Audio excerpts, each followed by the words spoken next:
మిచాంగ్ తుఫాను ప్రభావం ఉమ్మడి తూర్పుగోదావరి జిల్లాలో ప్రధానంగా ఎక్కువగా కనబడుతుంది. ఈ యొక్క తుఫాను ప్రభావంతో రైతాంగాన్ని కోలుకోలేని దెబ్బ కొట్టినటువంటి పరిస్థితి. ఈ తుఫాను ప్రభావంతో వర్షాలు అధికంగా పడడంతో రైతాంగం ఈ యొక్క పనలమ ఉన్నటువంటి చేలు కావచ్చు, అలాగే వరి చేలు, దానితో పాటు ఉద్యానవన పంటలు అరటి మొక్క మొత్తం అన్ని కూడా మొక్కజొన్న కూడా పూర్తిగా ఉమ్మడి తూర్పుగోదావరి జిల్లాలో ఉన్నటువంటి కోనసీమ కావచ్చు, కాకినాడ జిల్లా, రాజమహేంద్రవరంలో మొత్తం ఎన్ని ప్రాంతాల్లో కూడా రైతాంగం అప్పుడే పంట చేతికి వస్తుందన్న బతికే పంట ఈ తుఫాను ప్రభావంతో మొత్తం అంతా కూడా నష్టం వాటిల్లిన పరిస్థితి. వేలాది ఎకరాల్లో పంట నష్టం అయితే వాటిల్లింది. మొత్తం ఈ యొక్క పంట కొన్ని ప్రాంతాల్లో అయితే వరి చేను నేల కొరిగాయి, అలాగే నీట మునిగినటువంటి పరిస్థితి. మరి కొన్ని ప్రాంతాల్లో వరి చేనుకు సంబంధించినటువంటి కోతలకు దశలో ఉన్నటువంటి మొత్తం అన్ని కూడా కోత కోసి మరొక రోజులో ఇవన్నీ కూడా ఒబ్బిడి చేస్తారన్న నేపథ్యంలో ఆ తుఫాను కూడా కోలుకోలోని దెబ్బ కొట్టింది. మొత్తం పంట మోకాళ్ళ లోతు నీటిలో మనం చూడవచ్చు, నడుం లోతు వచ్చింది. ఇక ఈ నీటిలో ఉన్నటువంటి పనులను మనం చూస్తే ప్రధానంగా ఏ విధంగా ఇది చేసిందో చూడవచ్చు. కాకినాడ జిల్లాలో ఉన్నటువంటి పలు ప్రాంతాలలో ఈ విధంగా వచ్చింది. ప్రస్తుతం ఈ పిఠాపురం నియోజకవర్గంలో ఉన్నటువంటి గొల్లపోలు గ్రామంలో మొత్తం వేలాది ఎకరాల్లో పంట అయితే నష్టం వాటిల్లింది. చూడొచ్చు, మొత్తం మనకి మొల లోతు నీటిలో అయితే ఈ పనలు తేలి ఆడుతున్నటువంటి దృశ్యాలని ప్రధానంగా చూడొచ్చు. ఈ పక్కన ఇవన్నీ కూడా ఎన్ని ఎకరాల్లో మొత్తం దాదాపుగా పక్క మరో చూడొచ్చు. ఇవన్నీ కనిపిస్తున్నవన్నీ కూడా పనలమ ఉన్నటువంటి వరిచేలు.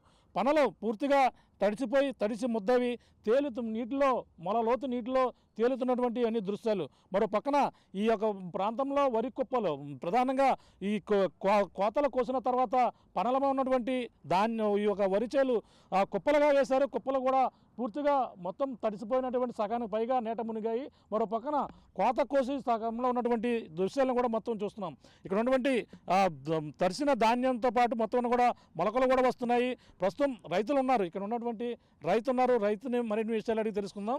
ఎన్ని రోజులను బట్టి నుంచి ఈ కోత కోసి ఎన్నాళ్ళు అవుతుంది, అలాగే కోత ఎన్నాళ్ళ క్రితం కోసారు, తుఫాను హెచ్చరికల నేపథ్యంలో ఏ విధంగా నష్టపోరో మరిన్ని విషయాలు అడుగుదాం. చూస్తున్నాం రైతు చేతితో పట్టుకుని ఈ విధంగా నష్టపోయినటువంటి పరిస్థితి. చెప్పండి, మీరు ఈ యొక్క కోతని ఎన్నాళ్ళ క్రితం కోయడం జరిగింది? ఇది 4 రోజుల క్రితం కోసి వర్షం తగ్గుద్దామని అలా చూస్తున్నాం, తగ్గలేదు. మొత్తం అంతా పనంతా నీటిలో మునిగిపోయిందండి. మొత్తం 10 ఎకరాలు ఉంటుందండి మాది. 10 ఎకరాలు మొత్తం మునిగిపోయింది. ఇంకా పక్కన వాళ్ళు చాలా మంది ఉన్నారు, వాళ్ళదే కూడా మునిగిపోయింది అంతా. ఇదే రకంగా నీరు లాగినా కూడా దారి లేదండి. నీరు ఏంటంటే కాలువ లాగుతులేదు. చిన్న కాలువ ఉందండి, బైపాస్ రోడ్డు చిన్న కాలువ లాగుతులేదు. మొత్తం అంతా మునిగిపోయిందండి. ఇక మళ్ళీ వచ్చింది నీరు. ఇప్పుడు ఏం చేయాలో ఏం అర్థమవుతుందండి. అంటే ఇప్పుడు ఎన్ని ఎకరాల్లో మీరు పంట పండించారు? ఎకరానికి ఎంత పెట్టుబడి పెట్టారు? ఎకరం 35,000 పెట్టండి ఎకరానికి. మేము మాత్రం ఒక 6 ఎకరాలు పెట్టామండి అక్కడ. ఇంకా మా పక్కన ఉన్న వాళ్ళు చాలా మంది ఉన్నారు. వాళ్ళు ఎవరో రాలేదండి. వాళ్ళు వచ్చారని నేను వచ్చానండి. ఎవరో రాలేదు. చాలా మంది ఇబ్బంది పడుతున్నారు. కుప్పలు కూడా మునిగిపోయింది. కుప్పలో పని చేయండి, కుప్పలు వేసిన కాడ కూడా పని చేయమండి. అవి ఏదో ఇదైనా కట్టారని అవి పని చేయవు. చాలా ఇబ్బంది. మా ఎకరాన్ని 35,000 40,000 కూడా పెట్టిన వాళ్ళు ఉన్నారండి.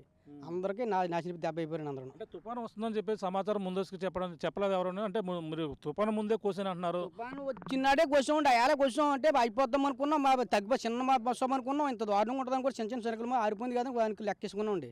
మొత్తమే ప్రమాదం ఎక్కువైపోయి బాగా దారుణం అయిపోయిందండి. అదండి. అంటే ఇప్పుడు ఎన్ని ఎకరాల్లో పంట నష్టం కలిగింది మీకు? మొత్తం 6 ఎకరాలండి ఇక్కడ.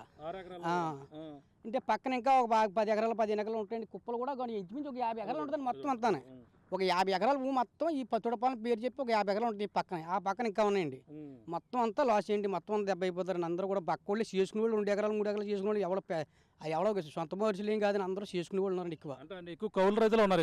ఎక్కువ కౌలు రైతులు అండి, చేసుకునే వాళ్ళే చిన్న వాళ్ళు. ఎకరానికి కౌలు ఎంత ఇవ్వాలో మీరు అంతా కూడా పెట్టుబడి పెట్టారు? ఎన్ని కూడా ఎంత అవుతుంది? ఇంచుమించు 10 బత్తాలు 9 బత్తాలు అక్కడ ఇస్తున్నారండి. బత్తాల పాలకండి మొత్తం పోయింది కదండి. మరి దీనికి ఏం చేయాలో మరి పరిష్కారం మనకేంటంటే గవర్నమెంట్ ఏదో చేసి పెట్టాలండి. అది అంటే ఇప్పుడు ఈ మొలకలు వచ్చి మరి పని చేస్తాయి? ఇది ఏమీ పని చేయదండి. ఇది ఏం పని చేయదు. మనం చేయలేము కూడానండి. ఇక మొత్తం నాశనం అయిపోయిందండి. మొత్తం ఏం పని చేయదు. మొత్తం అంతా అంటే మరి పక్కన కోత కొయ్యి ఉన్నాయి కదా, అదంతా చేనేనా కనిపించేది? చేనే కానీ పని చేయదండి. అది నీటిలో మునిగిపోయింది, పని చేయదు. ఇంకా ఏమీ పని చేయదండి. అంటే కోత కొయ్యలేదు కాబట్టి తర్వాత నీరు తగ్గిపోతే ఏమైనా ఉపయోగం ఉంటుంది? తగ్గిపోయి పొడిపోద్దండి. అలా నీటి మీద వాలిపోద్దండి. ఇంకా నీరు తగ్గి వాలిపోయి కుళ్ళిపోద్దండి. ఇంకేం పని చేయదండి. అది ఏ పని చేయదు. మొత్తం అంతా ఎకరాన్ని 35,000 రూపాయలు 40,000 పెట్టిన వాళ్ళు అందరికీ లాస్ అయ్యింది ఇది. అంటే మరి ఇప్పుడు ఈ రోజు నిన్న తుఫాను తీరం దాటింది. ఈ రోజు ఉదయం కూడా వర్షం పడింది. ఈ వర్షంతోనే ఎక్కువగా మునిగిపోయింది. రాత్రి పడ్డ వర్షానికి బాగా దారుణంగా ఉందండి. నిన్న ఇంత దారుణంగా లేదండి. నీరు లేదండి. నిన్న రాత్రి తెల్లవాళ్ళు వర్షం పడడం వల్ల ఈ నీరు బాగా ఎక్కువైపోయిందండి. బాగా దారుణంగా లేకపోతే ఇంత నీరు లేదు. నిన్న చీల గొత్తులోకి నీరు పెద్ద ఏమైనా గొట్లు కూడా కనపడిందండి. రాత్రి వర్షానికే బాగా మునిగిపోయిందండి. అంటే వ్యవసాయ అధికారులు రావడం కానీ ఇవన్నీ కూడా చూడడం ఇప్పుడు ఎంత చూస్తున్నారు ఏమన్నా? చూస్తున్నారండి, ఎవరాళ్ళు వచ్చి చూస్తున్నారు, చూసినా కాడికి ఏం ఇంకా ఎవరో పట్టించుకోదండి. మీరు వచ్చారు, వచ్చాక నేను చేయలకి అడ్డుగానే వచ్చాను, మీరు చూపించారు అని అండి. అంటే మొత్తం అన్నీ కూడా మొలకలు అన్ని ఇప్పుడు ఉన్నటువంటి పనులన్నీ కూడా మొలకలు మొత్తం అన్ని మొలకలు వచ్చేసండి, ఏది కూడా పని చేయదండి ఈ పనిలో. ఇంచుమించు ఈ నీరు లాగబోదులో 3 రోజులు 4 రోజులు పడుతుందండి.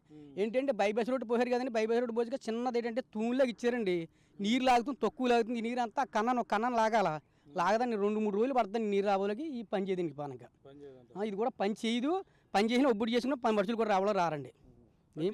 ప్రతి సంవత్సరం కూడా ఇదే సమయంలో తుఫాన్లు వచ్చిపోతున్నాయా? ప్రతి సంవత్సరం కూడా ఇబ్బంది అండి. ఏంటి పల్లలు అయిపోయింది, బైపాస్ రోడ్డు పడ్డాక పల్లలు అయిపోయాక నీరు లాగుతులేండి. ఇంకా ప్రతి సంవత్సరం ఇబ్బంది పడుతున్నారు. ఎవరో కొంతమంది చేలు మిషన్తో కూడా కూర్చుని ఒప్పుడు అవుతున్నారు. ప్రతి ఒక్కరు ఇదే పరిస్థితి అండి.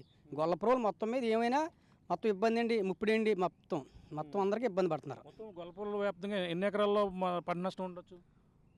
మొత్తం చాలా ఉందండి. ఇంచుమించు ఏం చెప్తామండి, మరి 1000 ఎకరం పైన ఉంటుందండి. 1000 ఎకరం పైన ఉంటుందండి. ఇంకా ఒబ్బుడేవి ఇది ఇప్పుడు ఒబ్బుడైంది కొంత ఉంటుందండి అంతేండి. అంటే అన్ని కూడా కోతలు కోసేసి ఇలాగ పనలమే ఉన్నాయా? ఎక్కువ ఉన్నాయండి, చేలుమే ఉన్నాయి, దాని రాశులు కూడా ఉన్నాయండి చేయాలని. ఇప్పుడు మునిగిపోయండి, దాని రాశులు కూడా మునిగిపోయి చాలా ఇబ్బందులు ఉన్నాయి జనాలు కూడా. ఇప్పుడు బక్కోడు కూడా ఏం చేయాలో కూడా అర్థం ఉండదండి. ఇప్పుడు చాలా మంది ఏంటంటే ఏం చేయాలో ఏటో అయ్యమై కింద ఉందండి. అంటే ఇవన్నీ కూడా పెట్టుబడి అప్పులు చేసిన చిన్న వాళ్ళు అందరూ చేసిన అప్పు చేసేయండి.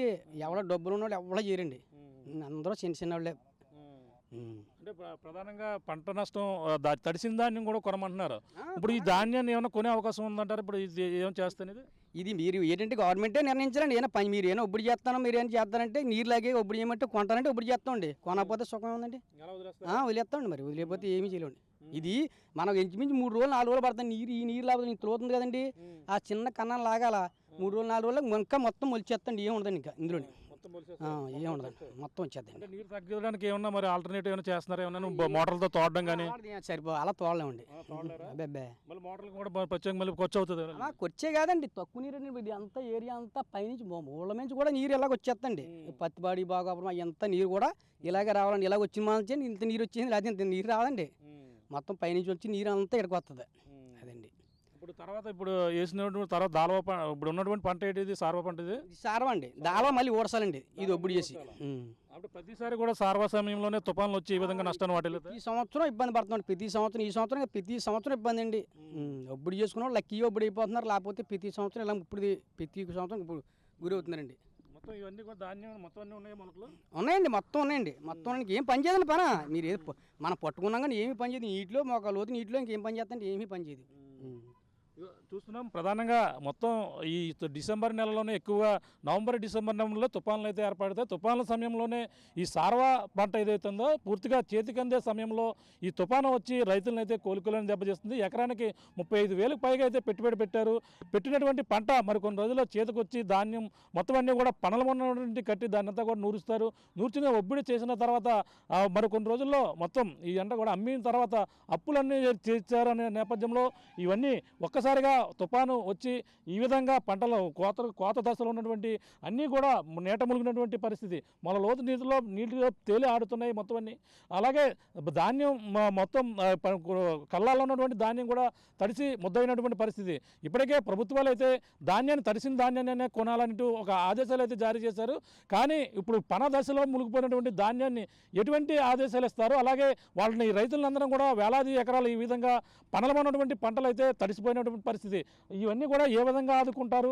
అలాగే ఇప్పుడు ఉన్నటువంటి కుప్పలో వేసినటువంటి ధాన్యాలు కూడా పూర్తిగా తడిసిపోయినటువంటి కోతకొయినవన్నీ కూడా నేల కొరిగిపోయి పూర్తిగా మొలకొత్తుతున్న పరిస్థితి ప్రధానంగా కనబడుతుంది. ఏదేమైనా ఈ తుఫాను దాకడికైతే మొత్తం వేలాది హెక్టార్ల పంట కూడా పూర్తిగా నష్టపోయినటువంటి పరిస్థితి అయితే ప్రధానంగా కనబడుతుంది. ముఖ్యంగా ఈ కాకినాడ జిల్లాలో ఉన్నటువంటి కాకినాడ జిల్లా, అలాగే ముమ్మడివరం, అలాగే ప్రధానంగా ఉన్నటువంటి ప్రాంతాల్లో పత్తిపాడు నియోజకవర్గం, అలాగే జగ్గంపేట, పిఠాపురం మొత్తం ఈ యొక్క ప్రాంతాలలో మొత్తం వారాలుగా కూడా పంట మరి కొన్ని రోజుల్లో చేతికి అందొస్తుంది. ఈ సమయంలో రైతునైతే కోలుకోలేని దెబ్బ కొట్టిందని ప్రధానంగా చెప్పొచ్చు. ఏదేమైనా ఈ తీరని ఈ నష్టంతో ఎకరానికి 35,000 వరకు పెట్టినటువంటి పంట చేతికి అందే సమయంలో ఈ విధంగా రావడంతో అందరూ కూడా రైతులందరూ కూడా కన్నీరు మున్నీరుగా విలపిస్తున్నటువంటి పరిస్థితి ప్రధానంగా ఈ యొక్క ఉమ్మడి తూర్పుగోదావరి జిల్లాలో ప్రధానంగా కనపడుతుంది. అలాగే వరితో పాటు అలాగే అరటి, ఉద్యానవన పంటలు మొత్తం అన్నీ కూడా మొక్కజొన్న మొత్తం ప్రధానంగా అన్ని పంటలు కూడా నష్టమైనటువంటి పరిస్థితి పరిస్థితి ప్రధానంగా ఈ తుఫాను తీవ్ర నష్టమైన మిగిల్చిందని ప్రధానంగా చెప్పవచ్చు. ఇది ఇక్కడ ఉన్న తాజా పరిస్థితి. కెమెరామెన్ రాముతో ప్రకాష్, RTV, కాకినాడ జిల్లా నుంచి. మరిన్ని వీడియోస్ కోసం ఛానల్ ని సబ్స్క్రైబ్ చేయండి, లేటెస్ట్ అప్డేట్స్ కోసం వాట్సాప్ ఛానల్ ని ఫాలో చేయండి అండ్ లింక్ డిస్క్రిప్షన్ లో ఉంది.